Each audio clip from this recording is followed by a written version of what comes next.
ये खलीफा हारून रशीद की बीवी सन 786 हिजरी में 786 हिजरी के लेफ्ट साइड में ये दीवार दिख रही है, दीवार। हाँ, बस वो दीवार को नहर जुबैदा कहते हैं। ये पानी जो है पहले जो है वो मक्का में पानी की कमी रहती थी तो हाजियों के लिए तो खलीफा हारून रशीद जो 786 हिजरी में जो है खलीफा थे, उनकी बीवी थी जुबैदा, तो उसने ये नहर बनवाई थी। काफी खजाना खर्च हुआ था, लेकिन अभी चूंकि पानी की अभी सऊदी गवर्नमेंट के पास पानी ने अपना समंदर के पानी को फिल्टराइज करके इस्तेमाल करते हैं, वरना उस जमाने में ये नहर जुबैदा से देखो, इस नहर अभी भी चल रही है साथ साथ अपने राइट साइड में देख रहे हैं ना आप लोग, ये नहर जा रही है। ये पुरानी दीवार दिख रही है ना, बस वो खत्म हो गई थी।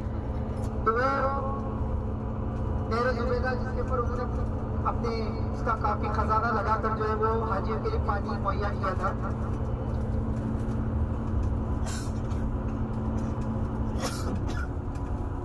अभी हम लोग जो है